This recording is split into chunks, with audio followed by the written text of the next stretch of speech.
Presiden Amerika Serikat Donald Trump telah menandatangani dokumen tentang perjanjian gencatan senjata Gaza pada pertemuan puncak di Mesir bersama dengan para pemimpin negara yang menengahi negosiasi antara Israel dan Hamas. Lebih dari 20 pemimpin negara menghadiri konferensi tingkat tinggi di kota Sharm el-Sheikh, Mesir. Penandatanganan ini berlangsung bersamaan dengan pembebasan sandera Israel yang ditawan Hamas. Trump menandatangani dokumen bersama dengan Presiden Mesir Abdel Fattah el-Sisi, Emir Qatar Sheikh Tamim bin Hamad Al Thani, dan Presiden Turki Recep Tayyip Erdogan. Kesepakatan damai yang didorong Presiden Trump dan pimpinan negara lain termasuk Presiden Prabowo adalah pencapaian pertama kali dalam sejarah. Presiden Amerika Serikat Donald Trump menyatakan gencatan senjata ini bukan hanya akhir dari perang di Gaza, tetapi awal baru bagi seluruh kawasan Timur Tengah. Trump juga menyatakan pembangunan kembali Gaza akan dimulai segera. The momentous breakthrough that we're here to celebrate tonight is more than the end of the war in Gaza. It's with God's help, it'll be the new beginning for an entire beautiful Middle East. From this moment forward, we can build a region that's strong and stable and prosperous and united in rejecting the path of terror. Lantas apa indikator konkret yang bisa menunjukkan bahwa KTT ini benar-benar menghasilkan langkah perdamaian bagi Gaza agar tidak berhenti di meja konferensi saja?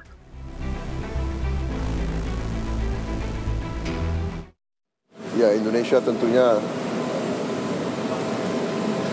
selalu diajak untuk ikut mendukung proses besar ini, dan memang ini tekad kita sebagai bangsa, tekad saya.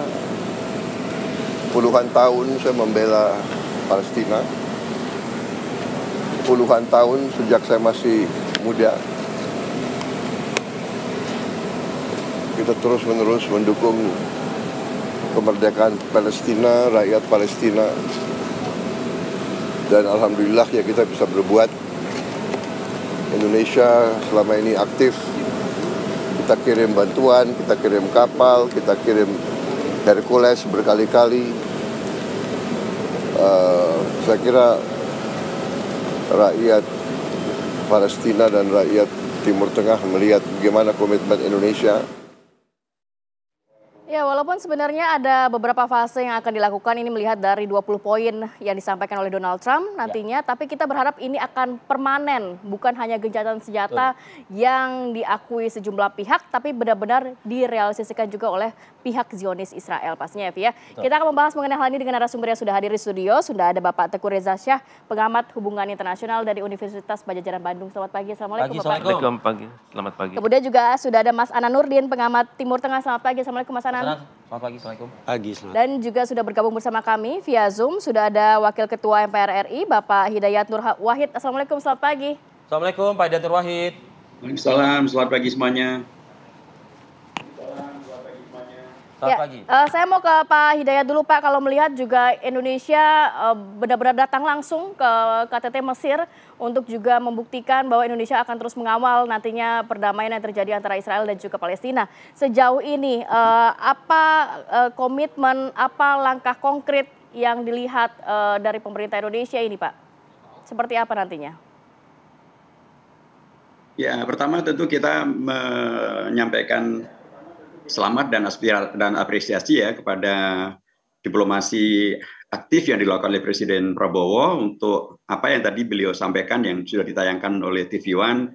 Beliau konsisten sejak muda membela dan memperjuangkan kemerdekaan Palestina, dan sekarang beliau jadi presiden itu dimaksimalkan untuk betul-betul bisa terlaksananya kebebasan Palestina dan kemerdekaan Palestina.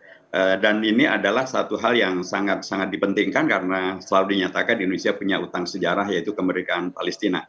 Apa yang dilakukan Presiden Prabowo dan apalagi beliau langsung pulang ke Indonesia tidak sebagaimana di framing oleh berita-berita bohong dari Israel bahwa Pak Presiden Prabowo akan berkunjung ke Israel, dan itu adalah satu framing fitnah yang alhamdulillah telah secara nyata digugurkan oleh kepulangan Presiden Prabowo ke Indonesia dan tidak ke Israel. Saya kira beliau sangat paham bahwa memang sudah sangat seharusnya apa yang kemudian dipercayakan oleh masyarakat dunia, Indonesia diundang hadir dalam KTT di Sharm Sheikh di Mesir kemarin itu adalah memang untuk menyaksikan penandatanganan apa yang disebut sebagai Trump Peace Agreement yang ditandatangani oleh 4 kepala negara, Amerika, Qatar, Turki dan Mesir. Di dalamnya agak berbeda dengan proposal yang semula ditawarkan oleh Presiden Donald Trump dengan 20 poinnya. Dalam poin-poin yang ditandatangani itu sangat nyata keinginan untuk betul-betul menghadirkan perdamaian yang permanen, yang abadi, yang kemudian bahkan mengakui Palestina dan permasalahan yang harus kemudian diselesaikan dalam artian selain daripada yang terkait dengan penghentian perang dan atau kemudian pertukaran tawanan, tapi juga untuk segera dihadirkannya bantuan kemanusiaan dan kemudian juga dihadirkannya pembangunan kembali Gaza, dan itu semuanya adalah hal-hal yang pastilah sangat positif ya sebagai langkah awal menuju kepada perdamaian yang abadi tersebut. Dan tentu saja sebagaimana dinyatakan oleh Presiden Afrika Selatan maupun juga Perdana Menteri Spanyol bahwa penghentian perang dan atau gencatan senjata ini bukan berarti menghapuskan fakta-fakta hukum yang telah diputuskan oleh ICC maupun ICJ.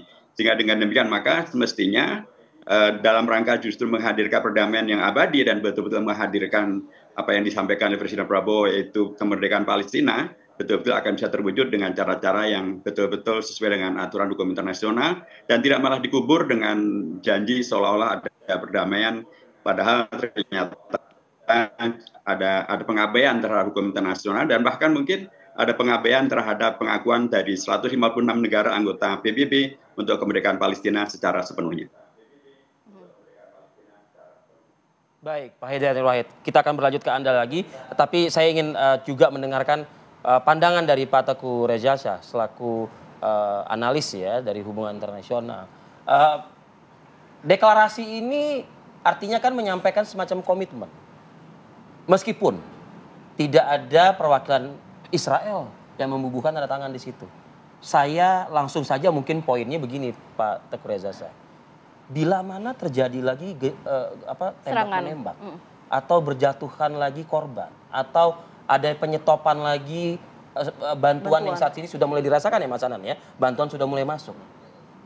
Apa makna dari deklarasi, dari dokumen ini? Yang dikatakan barusan itu mungkin saja terjadi. Karena pada saat Trump berada di Israel, beliau mengatakan sudah damai. Tapi Israel kan belum mengatakan damai. Ya, itu dia.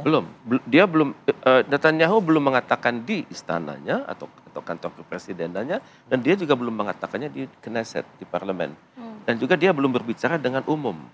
Dan dalam klausul yang dihasilkan itu masih ada kata kunci 72 jam itu.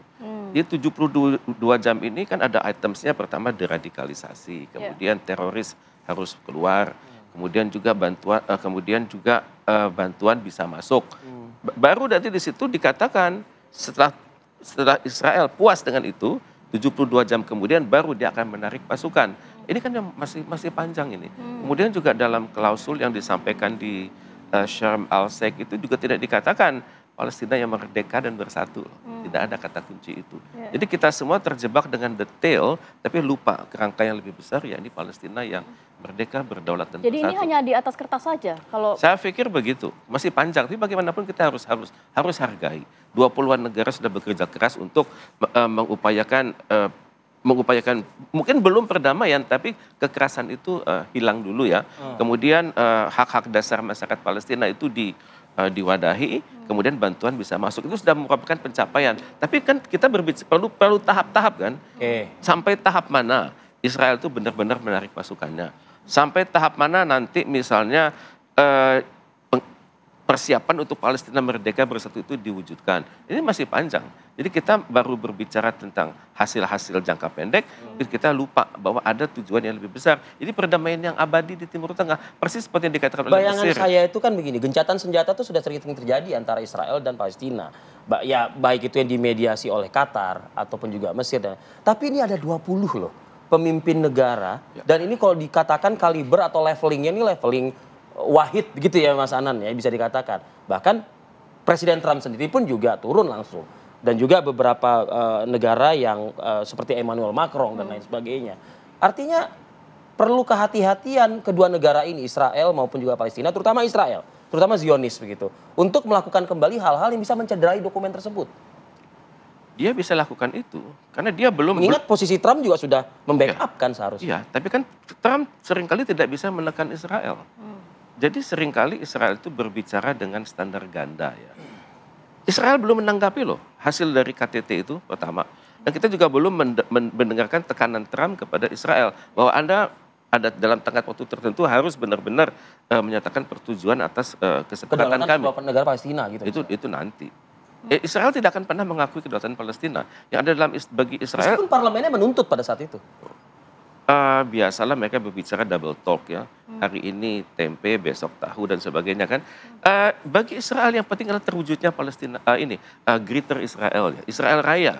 Itu mencakup ya dia nggak pernah bilang Israel Raya itu mana. Tapi kalau kita lihat pasukan Israel di badge kiri dan kanan itu IDF kelihatan kan suatu Jazirah Arab itu. Ya. Jadi barat, timur, utara, selatan Israel itu Tenggara, barat laut, barat daya itu adalah wilayah Israel di masa depan. Bahkan mencapai Turki masuk, Mesir masuk, Syria masuk, Lebanon masuk, Saudi Arabia juga ya. Saudi Arabia sebagian, kemudian Iran juga sebagian. Itu sasaran akhir dia. Dan bagi Israel. Selagi goals itu masih ada di tangan baju IDF ya. Kemudian juga kalau misalnya Netanyahu bicara di istananya, di belakang kan ada peta Timur Tengah. Peta Timur Tengah itu batas-batasnya nggak ada loh. Tidak ada nama-nama negara di situ. Itu kan menunjukkan bahwa harapan dia adalah itu, Israel Raya. Baik, jadi memang two state solution ini masih jauh daripada harapan atau target begitu ya. Betul, Pak Reza ya. Mas Anan, kalau melihat gambaran yang diberikan Pak Reza nampaknya ini hanya seperti gencatan senjata yang terjadi sebelumnya yang akhirnya diingkari oleh Israel, dan kita juga melihat serangan juga justru terjadi setelah adanya komitmen antara 20 pemimpin negara ini. Ya, yang harus kita sikapi adalah ada sesuatu yang mungkin miss di sini ya. Beda dengan misalnya perjanjian Camp David. Kalau perjanjian Camp David kan melibatkan antara Palestina dengan Israel secara langsung. Waktu itu yang ditandatangani oleh kedua belah pihak secara langsung.